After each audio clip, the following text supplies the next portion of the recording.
Hi hello ನಮಸ್ತೆ ಎಲ್ಲರಿಗೂ ಇನ್ಫಾರ್ಮೀಡಿಯಾ ಜಗತ್ತು ಚಾನಲಿನ ಮತ್ತೊಂದು ವಿಡಿಯೋಗೆ ಸ್ವಾಗತ ಸುಸ್ವಾಗತ. ಸ್ನೇಹಿತರೆ, ಎಲ್ಲರೂ ಹೇಗಿದ್ದೀರಾ? ಎಲ್ಲರೂ ಚೆನ್ನಾಗಿದ್ದೀರಾ ಅಂದ್ಕೊಂಡಿದ್ದೀನಿ. ನಾನು ಕೂಡ ತುಂಬಾ ಚೆನ್ನಾಗಿದ್ದೀನಿ. ಎಲ್ಲರೂ ಚೆನ್ನಾಗಿದ್ದೀರಾ ಅಂದ್ಕೊಂಡು ಭಾವಿಸ್ಕೊಂಡು ಇವತ್ತಿನ ಒಂದು ವಿಡಿಯೋನ ಶುರು ಮಾಡಿಬಿಡೋಣ. ಇವತ್ತಿನ ಒಂದು ವಿಡಿಯೋದಲ್ಲಿ ಕನ್ಯಾ ರಾಶಿಯವರಿಗೆ ಸ್ನೇಹಿತರೆ ಏನೆಲ್ಲ ಅದೃಷ್ಟದ ಫಲಗಳನ್ನು ಗಳಿಸಲಿದ್ದೀರಿ? ಯಾಕಂದರೆ ಮಾರ್ಚ್ 3ನೇ ತಾರೀಕು ಹೋಳಿ ಹುಣ್ಣಿಮೆ ಇದೆ ಸ್ನೇಹಿತರೆ. ಹೋಳಿ ಹುಣ್ಣಿಮೆಯ ದಿನದಿಂದ ಏನೆಲ್ಲ ಅದೃಷ್ಟದ ಫಲಗಳನ್ನು ಗಳಿಸಲಿದ್ದೀರಿ ಅಂದರೆ ನಿಮ್ಮ ವ್ಯಾಪಾರದಲ್ಲಾಗಬಹುದು, ವ್ಯವಹಾರದಲ್ಲಾಗ್ಬೋದು, ನಿಮ್ಮ ವೃತ್ತಿ ಜೀವನದಲ್ಲಾಗ್ಬೋದು, ನಿಮ್ಮ ಉದ್ಯೋಗದಲ್ಲಾಗ್ಬೋದು, ಏನೆಲ್ಲ ಬದಲಾವಣೆಯನ್ನು ಕನ್ಯಾ ರಾಶಿಯವರು ಗಳಿಸಲಿದ್ದೀರಿ, ಯಾವುದರ ಬಗ್ಗೆ ಮುನ್ನೆಚ್ಚರಿಕೆಗಳನ್ನು ತೆಗೆದುಕೊಳ್ಬೇಕು, ಇನ್ನು ಹುಣ್ಣಿಮೆಯ ದಿನ ಏನೆಲ್ಲ ಪರಿಹಾರಗಳನ್ನು ಮಾಡಬೇಕು ಅನ್ನೋದನ್ನ ಒಟ್ಟಾರೆಯಾಗಿ ಕನ್ಯಾ ರಾಶಿಯವರಿಗೆ ತಿಳಿಸ್ಕೊಡ್ತಾ ಹೋಗ್ತೀನಿ. ಇದನ್ನೆಲ್ಲ ಕಂಪ್ಲೀಟಾಗಿ ತಿಳ್ಕೋಬೇಕು, ಸಣ್ಣ ಪುಟ್ಟ ಪರಿಹಾರಗಳನ್ನೆಲ್ಲ ಫಾಲೋ ಅಪ್ ಮಾಡಬೇಕು ಅಂದರೆ ಎಲ್ಲೂ ಕೂಡ ವಿಡಿಯೋನ ಸ್ಕಿಪ್ ಮಾಡಬಾರ್ದು. ಅಂದರೆ ವಿಡಿಯೋನ ಕಟ್ ಮಾಡಿ ಓಡಿಸ್ಕೊಂಡೋಗಿ ನೋಡ್ತೀರಾ, ಇದು ಫುಲ್ ಇನ್ಫಾರ್ಮೇಷನ್ ಅರ್ಥ ಆಗಲ್ಲ. ಸೊ ಹಾಗಾಗಿ ಎಲ್ಲ ವಿಡಿಯೋದಲ್ಲೂ ತಿಳಿಸ್ತಾ ಇರ್ತೀನಿ. ಮೊದಲಿಂದ ಕೊನೆ ತನಕ ವಿಡಿಯೋನ ವಾಚ್ ಮಾಡಿ. ವಿಡಿಯೋದಲ್ಲಿ ಒಳ್ಳೆ ಮಾಹಿತಿ ಸಿಕ್ಕಿದ್ದಲ್ಲಿ ತಪ್ಪದೆ ವಿಡಿಯೋಗೊಂದು ಲೈಕ್ ಕೊಟ್ಟು, ಇನ್ನೂ ನನ್ನ ಚಾನಲ್ನ ಸಬ್ಸ್ಕ್ರೈಬ್ ಮಾಡ್ಕೊಳ್ಳೋದನ್ನೇ ನೋಡ್ತಿದ್ರೆ ಇನ್ಫಾರ್ಮೀಡಿಯಾಗೆ ಸಬ್ಸ್ಕ್ರೈಬ್ ಆಗಿ ನಿಮ್ಮ ಅಭಿಪ್ರಾಯಗಳನ್ನು ಕಮೆಂಟ್ ಬಾಕ್ಸಲ್ಲಿ ತಿಳಿಸಬಹುದು. ಯಾರೆಲ್ಲ ಸಬ್ಸ್ಕ್ರೈಬ್ ಮಾಡಿಕೊಂಡು ಪ್ರತಿನಿತ್ಯ ವಿಡಿಯೋ ವಾಚ್ ಮಾಡ್ತಿದ್ದೀರಾ ಅಂಥವರಿಗೆ ಥ್ಯಾಂಕ್ ಯು ಸೋ ಮಚ್ ಅಂತ ಹೇಳ್ತಾ, ಕಮೆಂಟ್ ಬಾಕ್ಸಲ್ಲಿ ಓಂ ನಮಃ ಶಿವಾಯ ಅಂತ ಕಮೆಂಟ್ ಮಾಡಿ. ಶಿವನ ಅನುಗ್ರಹದಿಂದ ನಿಮ್ಮ ಜೀವನದಲ್ಲಿ ಎಷ್ಟೇ ಕಷ್ಟಗಳು, ಸಮಸ್ಯೆಗಳು, ಅಡೆತಡೆಗಳು, ಪ್ರಾಬ್ಲಮ್ಗಳು ಬಂದಿದ್ದಲ್ಲಿ ಅವೆಲ್ಲವೂ ಕೂಡ ಸಂಪೂರ್ಣವಾಗಿ ನಿವಾರಣೆಯಾಗಲಿ ಅಂತ ಕೇಳ್ಕೊತಾ ವಿಡಿಯೋದ ಕಡೆ ಗಮನ ಕೊಡ್ತಾ ಹೋಗೋಣ. ಹೌದು, ಹೋಳಿ ಹುಣ್ಣಿಮೆಯು ಕಾಮನ ಹುಣ್ಣಿಮೆ ಅಥವಾ ಫಾಲ್ಗುಣ ಮಾಸದ ಶುದ್ಧ ಪೂರ್ಣಿಮೆ ಎಂದು ಆಚರಿಸಲಾಗುವಂತಹ ಹುಣ್ಣಿಮೆ. ಬಣ್ಣಗಳ ಮತ್ತು ಸಂಭ್ರಮದ ಹಬ್ಬ ಕೂಡ ಇದೆ ಸ್ನೇಹಿತರೆ. ಇದು ಕೆಟ್ಟದರ ಮೇಲೆ ಒಳ್ಳೆಯದರ ವಿಜಯವನ್ನು ಸಾಧಿಸುತ್ತದೆ. ಹೋಳಿಕಾ ದಹನ ಕೂಡ ಇದೆ ಮತ್ತು ಕಾಮಧೇನುನನ್ನ ಶಿವನು ಭಸ್ಮ ಮಾಡಿದ ದಿನವನ್ನು ಸ್ಮರಿಸುತ್ತದೆ ಅಂತಲೇ ಹೇಳಬಹುದು. ವಸಂತ ಋತುವಿನ ಆರಂಭವನ್ನು ಸೂಚಿಸುವಂತಹ ಈ ಹಬ್ಬವು ಹುಣ್ಣಿಮೆ ದಿನ ಬಿದ್ದಿರುವ ಕಾರಣ ಇದೊಂಥರ ಶಕ್ತಿಶಾಲಿಯಾದಂತಹ ಹೋಳಿ ಹುಣ್ಣಿಮೆ ಅಂತಲೇ ಹೇಳ್ಬೋದು. ಕಾಮನ ದಹನ ಅಂದರೆ ಏನು? ದಹನ ಅಂದರೆ ಸ್ನೇಹಿತರೆ, ಪುರಾಣದ ಪ್ರಕಾರ ಶಿವನು ಕಾಮಧೇನುನನ್ನ ಭಸ್ಮ ಮಾಡಿದ ದಿನ. ಇದು ನಮ್ಮಲ್ಲಿನ ಕಾಮ, ಕ್ರೋಧದಿ ಅಗ್ನಿಯಲ್ಲಿ ಸುಡುವುದರ ಸಂಕೇತವಾಗಿದೆ ಅಂತಲೇ ಹೇಳಬಹುದು. ಹೋಳಿಕಾ ದಹನ ಹಿರಣ್ಯಕಶಿಪುವಿನ ತಂಗಿ ಹೋಳಿಕಾ ಅಹಂಕಾರ ಮತ್ತು ಕೆಟ್ಟ ಆಲೋಚನೆಗಳು ಭಕ್ತ ಪ್ರಹ್ಲಾದನ ವಿಷ್ಣು ಭಕ್ತಿಯ ಮುಂದೆ ನಾಶವಾದ ಕಥೆಯು ಈ ಹಬ್ಬದ ಹಿಂದಿದೆ ಅಂತಲೇ ಹೇಳಬಹುದು. ಸೊ ಹಾಗಾಗಿ ಸ್ನೇಹಿತರೆ, ಈ ಹುಣ್ಣಿಮೆಯ ದಿನ ಅಂದರೆ ಹೋಳಿ ಹಬ್ಬವು ಕೆಟ್ಟದನ್ನು ಸುಟ್ಟು ಜೀವನದಲ್ಲಿ ಹೊಸ ಉಲ್ಲಾಸ ಮತ್ತು ಬಣ್ಣಗಳನ್ನು ತುಂಬಿಕೊಳ್ಳುವಂತಹ ಸಂದೇಶವನ್ನು ನೀಡುತ್ತದೆ. ಹಬ್ಬ ಈ ಸಂದೇಶವನ್ನು ನೀಡಿದರೆ ಸ್ನೇಹಿತರೆ, ಹುಣ್ಣಿಮೆ ಒಂಥರ ಶಕ್ತಿಶಾಲಿಯಾದಂತಹ ಹುಣ್ಣಿಮೆ ಅಂತಲೇ ಹೇಳಬಹುದು. ಯಾಕಂದರೆ ಹೋಳಿ ಹಬ್ಬದ ದಿನವೇ ಹುಣ್ಣಿಮೆ ಇರುವ ಕಾರಣ ಸಾಕಷ್ಟು ಅದೃಷ್ಟವನ್ನು ನೋಡಲಿದ್ದೀರಿ, ಸಾಕಷ್ಟು ಸಮಸ್ಯೆಗಳು ಕೂಡ ಎದುರಾಗಲಿದೆ. ಹಾಗಿದ್ರೆ ಯಾವುದರ ಬಗ್ಗೆ ಮುನ್ನೆಚ್ಚರಿಕೆಗಳನ್ನು ತೆಗೆದುಕೊಳ್ಬೇಕು ಕನ್ಯಾ ರಾಶಿಯವರು ಅನ್ನೋದನ್ನ ತಿಳಿಸ್ಕೊಡ್ತಾ ಹೋಗ್ತೀನಿ. ಇವಾಗೆಲ್ಲೂ ಕೂಡ ವಿಡಿಯೋನ ಸ್ಕಿಪ್ ಮಾಡ್ದೇ ಮೊದಲಿಂದ ಕೊನೆ ತನಕ ವಿಡಿಯೋನ ವಾಚ್ ಮಾಡಿ.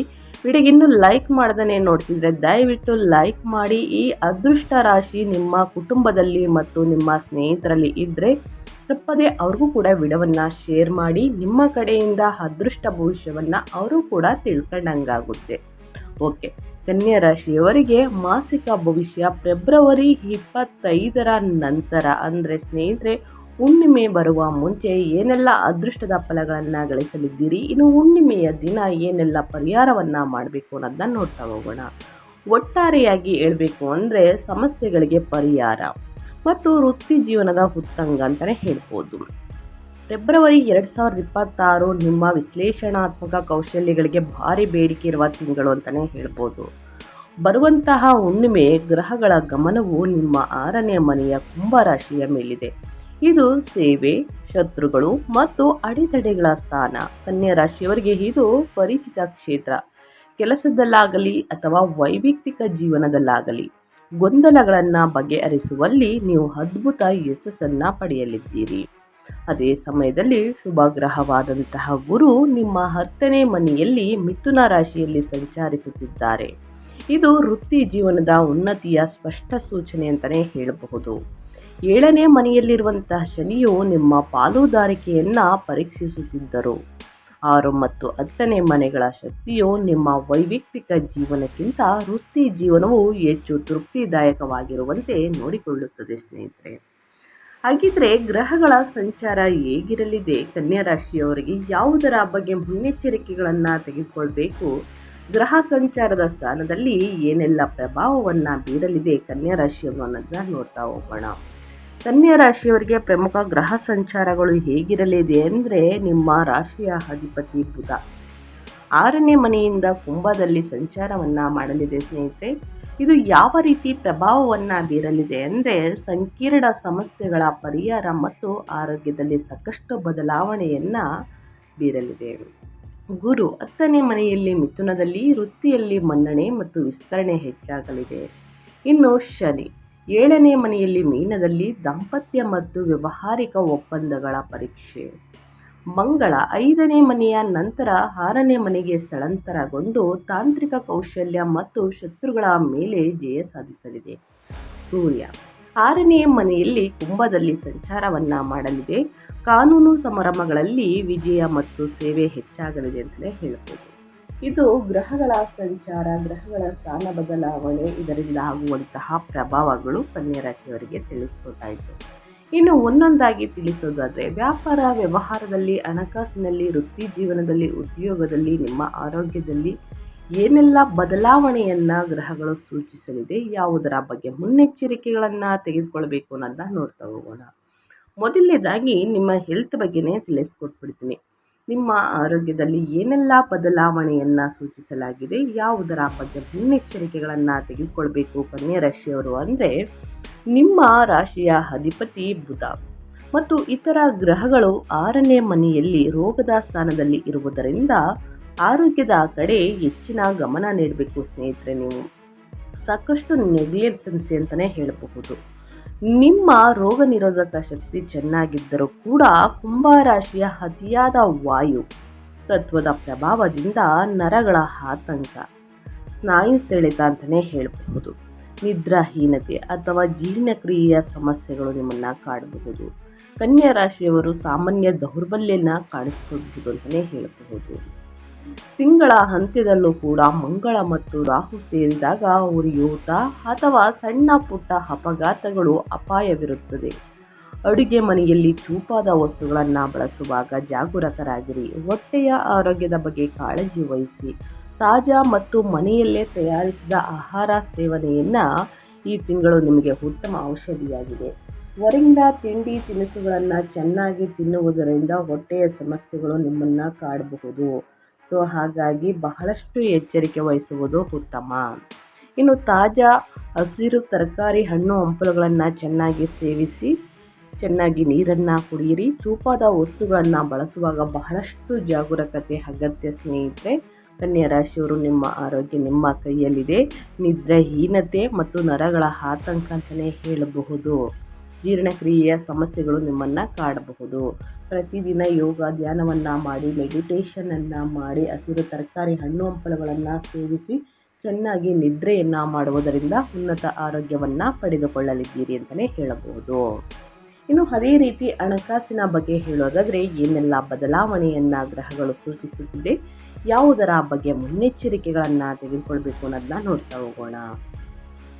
ಆರ್ಥಿಕವಾಗಿ ಪರಿಸ್ಥಿತಿ ಸ್ಥಿರವಾಗಿದ್ದು ಪ್ರಗತಿಯ ಹಾದಿಯಲ್ಲಿ 10ನೇ ಮನೆಯಲ್ಲಿರುವಂತಹ ಗುರುವು ನಿಮ್ಮ 2ನೇ ಮನೆಯಾದ ಧನಸ್ಥಾನವನ್ನು ತುಲಾರಾಶಿಯಲ್ಲಿ ನೋಡುವುದರಿಂದ ಆದಾಯದ ಹರಿವು ಸುಗಮವಾಗಿರುತ್ತದೆ. ನಿಮ್ಮ ಕಠಿಣ ಪರಿಶ್ರಮಕ್ಕೆ ತಕ್ಕಂತೆ ವೇತನ ಹೆಚ್ಚಳ ಅಥವಾ ಬೋನಸ್ ದೊರೆಯುವಂತಹ ಸಾಧ್ಯತೆ ಇದೆ. ಕುಟುಂಬದ ಕಡೆಯಿಂದಲೂ ಆರ್ಥಿಕ ಬೆಂಬಲ ಸಿಗಲಿದೆ. ಶುಕ್ರನು 6ನೇ ಮನೆಗೆ ಪ್ರವೇಶಿಸುವುದರಿಂದ ಆರೋಗ್ಯದಲ್ಲಿ ಸಾಕು ಪ್ರಾಣಿಗಳು ಅಥವಾ ಹಳೆಯ ಸಾಲಗಳನ್ನು ತೀರಿಸಲು ಹಣ ವ್ಯಯವಾಗಬಹುದು. ಹೊಸ ಸಾಲಗಳನ್ನು ತೆಗೆದುಕೊಳ್ಳುವ ಬದಲು ಹಳೆಯದನ್ನು ತೀರಿಸಲು ಇದು ಉತ್ತಮ ಸಮಯವಾಗಿರುತ್ತದೆ. ಕಾನೂನು ಹೋರಾಟಗಳಲ್ಲಿ ಸ್ವಲ್ಪ ಹಣ ಖರ್ಚಾದರೂ ಕೂಡ ಅಂತಿಮವಾಗಿ ಫಲಿತಾಂಶ ನಿಮ್ಮ ಪರವಾಗಿ ಬಂದು ಆರ್ಥಿಕ ಲಾಭವಾಗಲಿದೆ ಅಂತಲೇ ಹೇಳ್ಬೋದು. ಹಣಕಾಸಿನಲ್ಲಿ ಮಿಶ್ರ ಫಲಿತಾಂಶವನ್ನು ನೋಡಲಿದ್ದೀರಿ. ಅತಿಯಾಗಿ ಸಾಲವನ್ನು ಮಾಡೋದಕ್ಕೆ ಹೋಗಬೇಡಿ. ಇರುವಂತಹ ಸಾಲವನ್ನು ಸ್ವಲ್ಪ ಸ್ವಲ್ಪವಾಗಿ ತೀರಿಸಿಕೊಳ್ಳುವುದು ಉತ್ತಮ ಸ್ನೇಹಿತರೆ. ನಿಮ್ಮ ಆರೋಗ್ಯದ ಬಗ್ಗೆ ಸ್ವಲ್ಪ ಎಚ್ಚರಿಕೆ ವಹಿಸಿ. ಸಾಕು ಪ್ರಾಣಿಗಳು ಅಥವಾ ಹಳೆಯ ಸಾಲಗಳನ್ನು ತೀರಿಸಲು ಹಣ ವ್ಯಯವಾಗಬಹುದು, ಅದರ ಕಡೆ ಗಮನಹರಿಸಿ. ನಿಮ್ಮ ಕಠಿಣ ಪರಿಶ್ರಮಕ್ಕೆ ಮುಂದಿನ ದಿನಗಳಲ್ಲಿ ತಕ್ಕಂತಹ ವೇತನ ಹೆಚ್ಚಳ ಮತ್ತು ಬೋನಸ್ ದೊರೆಯುವಂತಹ ಸಾಧ್ಯತೆ ಇದೆ ಅಂತ ಹೇಳ್ತಾ, ಹಣಕಾಸಿನ ವಿಚಾರದಲ್ಲಿ ಬಹಳಷ್ಟು ಎಚ್ಚರಿಕೆ ವಹಿಸಿ.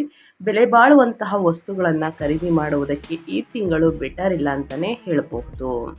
ಇನ್ನು ಮುಂದಿನದಾಗಿ ವ್ಯಾಪಾರ ವ್ಯವಹಾರದ ಬಗ್ಗೆ, ನಿಮ್ಮ ವೃತ್ತಿ ಜೀವನದ ಬಗ್ಗೆ, ಉದ್ಯೋಗದ ಬಗ್ಗೆ ಹೇಳೋದಾದರೆ ಏನೆಲ್ಲ ಬದಲಾವಣೆಯನ್ನು ಸೂಚಿಸಲಿದೆ ಗ್ರಹಗಳು, ಯಾವುದರ ಬಗ್ಗೆ ಮುನ್ನೆಚ್ಚರಿಕೆಗಳನ್ನು ತೆಗೆದುಕೊಳ್ಬೇಕು ಅಂದರೆ, ನಿಮ್ಮ ವೃತ್ತಿ ಜೀವನಕ್ಕೆ ಇದು ಅತ್ಯಂತ ಶುಭ ತಿಂಗಳು. 10ನೇ ಮನೆಯಲ್ಲಿರುವಂತಹ ಗುರುವು ಹಂಸಯೋಗದಂತಹ ಪ್ರಭಾವವನ್ನು ಬೀರುತ್ತಿದ್ದು, ನಿಮಗೆ ವಿವೇಕ, ಅಧಿಕಾರ ಮತ್ತು ಮೇಲಾಧಿಕಾರಿಗಳಿಂದ ಮೆಚ್ಚುಗೆ ತಂದುಕೊಡಲಿದ್ದಾರೆ. ಶಿಕ್ಷಕರು, ಸಲಹೆಗಾರರು ಅಥವಾ ಸಂವಹನ ರಂಗದಲ್ಲಿ ಇರುವವರು ಉತ್ತಮ ಸಾಧನೆಯನ್ನು ಮಾಡಿವಿರಿ. 6ನೇ ಮನೆಯ ಪ್ರಭಾವದಿಂದ ನೀವು ಅತ್ಯಂತ ಉತ್ಪಾದಕವಾಗಿ ಕೆಲಸ ಮಾಡಲಿದ್ದೀರಿ. ಬಾಕಿ ಉಳಿದಿರುವ ಕೆಲಸಗಳನ್ನು ಪೂರ್ಣಗೊಳಿಸುವಿರಿ ಮತ್ತು ಕೆಲಸದ ವಿಧಾನವನ್ನು ಸುಗಮಗೊಳಿಸುವಿರಿ ಅಂತಲೇ ಹೇಳಬಹುದು. ಕಚೇರಿ, ರಾಜಕೀಯ ಅಥವಾ ಕಾನೂನು ಸಮಸ್ಯೆ ಎದುರಿಸುತ್ತಿರುವವರಿಗೆ ಸ್ನೇಹಿತರೆ, ತಿಂಗಳ ಕೊನೆಯ ನಂತರ ಮಂಗಳನ ಸಂಚಾರವು ನಿಮಗೆ ವರದಾನವಾಗಲಿದೆ. 6ನೇ ಮನೆಯ ಮಂಗಳನಿಗೆ ದಿಗ್ಬಲ ಸಿಗುವುದರಿಂದ ಪ್ರತಿಸ್ಪರ್ಧಿಗಳನ್ನು ಧೂಳಿಪಟ ಮಾಡಲಿದ್ದೀರಿ. ಆದರೆ 7ನೇ ಮನೆಯ ಶನಿಯು ವ್ಯಾಪಾರ ಪಾಲುದಾರರ ವಿಷಯದಲ್ಲಿ ಸ್ನೇಹಿತರೆ ಎಚ್ಚರಿಕೆ ನೀಡಲಿದ್ದಾರೆ. ನಿಮ್ಮ ಪಾಲುದಾರರು ನಿಧಾನಗತಿಯಲ್ಲಿ ಕೆಲಸ ಮಾಡಬಹುದು ಅಥವಾ ಅತಿಯಾದ ಟೀಕೆ ಮಾಡಬಹುದು. ಇದು ಕಿರಿಕಿರಿ ಉಂಟು ಮಾಡಬಹುದು. ಏನೇ ಟೀಕೆ ಮಾಡಲಿ, ಯಾವುದೇ ವಾದ ವಿವಾದ ಮಾಡಲಿ, ಆದಷ್ಟು ತಾಳ್ಮೆಯಿಂದ ಇರುವುದು ಬಹಳ ಮುಖ್ಯ ಸ್ನೇಹಿತರೆ. ಅತಿಯಾದ ಕೋಪವನ್ನು ಮಾಡ್ಕೊಳ್ಳೋಕೆ ಹೋಗಬೇಡಿ, ಇದರಿಂದ ಸಮಸ್ಯೆಗಳು ಉದ್ಭವವಾಗಲಿದೆ. ಆದಷ್ಟು ತಾಳ್ಮೆಯಿಂದ ವರ್ತಿಸುವುದು ಬಹಳ ಮುಖ್ಯ ಅಂತ ಹೇಳ್ತಾ, ಇನ್ನು ಮುಂದಿನದಾಗಿ ಹೇಳೋದಾದರೆ ಕುಟುಂಬ ಮತ್ತು ಸಂಬಂಧಗಳ ಬಗ್ಗೆ. ನಿಮ್ಮ ಫ್ಯಾಮಿಲಿಯಲ್ಲಿ ಏನೆಲ್ಲ ಬದಲಾವಣೆಯನ್ನು ನೋಡಲಿದ್ದೀರಿ, ಯಾವುದರ ಬಗ್ಗೆ ಎಚ್ಚರಿಕೆ ವಹಿಸಬೇಕು ಅನ್ನೋದನ್ನ ನೋಡ್ತಾ ಹೋಗೋಣ. ಸಂಬಂಧಗಳ ವಿಷಯದಲ್ಲಿ ಕನ್ಯಾ ರಾಶಿಯವರಿಗೆ ಸ್ನೇಹಿತರೆ, ತಿಂಗಳ ಕೊನೆಯಲ್ಲಿ ಆದಷ್ಟು ತಾಳ್ಮೆ ಅಗತ್ಯ. ಶನಿಯು ನಿಮ್ಮ 7ನೇ ಮನೆಯಲ್ಲಿ ಸಂಚರಿಸುತ್ತಿರುವುದರಿಂದ ದಾಂಪತ್ಯದಲ್ಲಿ ಒಂದು ರೀತಿಯ ಅಂತರ, ಶೀತಲ ವಾತಾವರಣ ನಿರ್ಮಾಣವಾಗುವುದು. ನಿಮ್ಮ ವೃತ್ತಿ ಜೀವನದಲ್ಲಿ 10ನೇ ಮನೆಯಲ್ಲಿ ಗುರು ಇರುವುದರಿಂದ ಅಥವಾ ದೈನಂದಿನ ಕೆಲಸಗಳಲ್ಲಿ 6ನೇ ಮನೆಯ ಗ್ರಹಗಳು ಅತಿಯಾಗಿ ತೊಡಗಿಸಿಕೊಳ್ಳುವುದರಿಂದ ಸಂಗಾತಿಯು ಕಡೆಗಣಿಸಲ್ಪಟ್ಟಿದ್ದಾರೆ ಎಂದು ನಿಮ್ಮನ್ನು ಭಾವಿಸಬಹುದು ಸ್ನೇಹಿತರೆ. ಕೆಲಸದ ಒತ್ತಡವನ್ನು ಮನೆಗೆ ತರಬೇಡಿ, ಇದರಿಂದ ಸ್ವಲ್ಪ ಕಿರಿಕಿರಿ ಉಂಟಾಗಬಹುದು. ಇದು ಕುಟುಂಬದ ಸದಸ್ಯರ ಕಿರಿಕಿರಿಯನ್ನು ಹೆಚ್ಚಿಸಬಹುದು. ಅವಿವಾಹಿತರಿಗೆ ಸಂಗಾತಿಯ ಹುಡುಕಾಟವು ಈ ಸಮಯದಲ್ಲಿ ಸ್ವಲ್ಪ ಕಷ್ಟವೆನಿಸಬಹುದು.